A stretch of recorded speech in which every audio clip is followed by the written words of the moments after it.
What is up, people? It's me, John Avenger, once again. It's been a while since I've done a Marvel video, but here we go. This is another Marvel review, and this counts. It's the one. This is a two-disc set, but a two-film set of Incredible Hulk movies that came out in the '80s on TV. This was after the '70s show of the Incredible Hulk with Bill Bixby. This is one of the films they did in the '80s, and the first one I'm going to talk about is the 1988, I think, movie or so. Yeah, and that is the Incredible Hulk Returns. It's the first one that the first feature film that they did of the Incredible Hulk on TV with the most of the cast from the show that came back.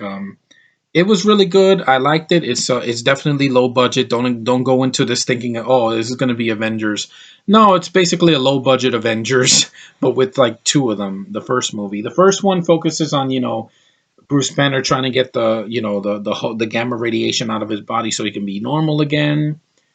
And there's still the government is still looking for him. And of course, out of nowhere they find Thor's hammer, the Mjolnir, and they can in this version, unlike in the Avengers where Thor gets summoned to the nine realms in Asgard, that he goes to like a portal. In this one, he basically gets summoned like a genie, like someone uses the hammer and thunder it starts shaking and thunder appears and then Thor appears, kind of like a genie in a bottle. And it's played by the actor Eric Kramer, who's you if you fans of Disney Channel know, he's the father in Good Luck Charlie.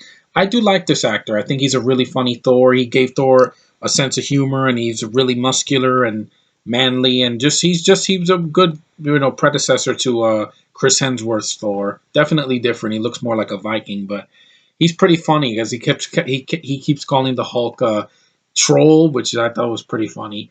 And Bill Bixby does a great job as Bruce Banner. Just you feel for him. You feel his pain that he doesn't want to be the monster anymore. And his acting is fantastic. I think he's the best Bruce Banner in film or television because he has the emotion on his face. I mean, I really enjoyed Edward Norton.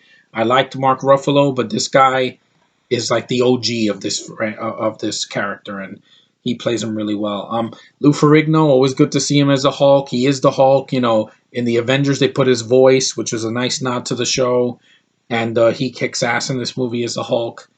Um, there's a couple of other people in the film. I think you have two villains in the movie played by really distinguished actors. One of them is Tim Thomerson from Doll Man and Trancers, really awesome actor.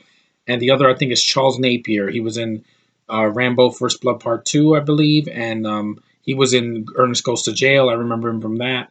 It's a really distinguished actor. I mean, you got good actors in this movie. And it's a shame that this movie doesn't have any features. I would have liked to hear a commentary on how they decided to reboot the show, but as well, they did three TV movies, but I'm not reviewing the third one because I haven't seen it. The Death of the Incredible Hulk. Now, that makes no sense because Hulk can't die, with conventional weapons. But this is a good thing. If you can get this double set, I got this at Best Buy for like $5, I believe, like last year or 2 years ago. It's a really fun double bill. If you haven't seen the show, this is a nice introduction. If you haven't seen the show, you get a taste of it. It's the action sequences. Yeah, they're low budget, but they're fun to watch. It's really short. It's only 93 minutes. It's not going to take 2 hours of your time. And you got some really good things in there. I really like this film. And next time I'll be reviewing the Trial of the Incredible Hulk. It's more emotional, and that one has Daredevil. Before Ben Affleck played him, and before the TV show from this year that's on Netflix. But this is a Marvel film that I really like. That I'm glad that I have in my collection. It's definitely, if you're looking for some mindless entertainment, here you go.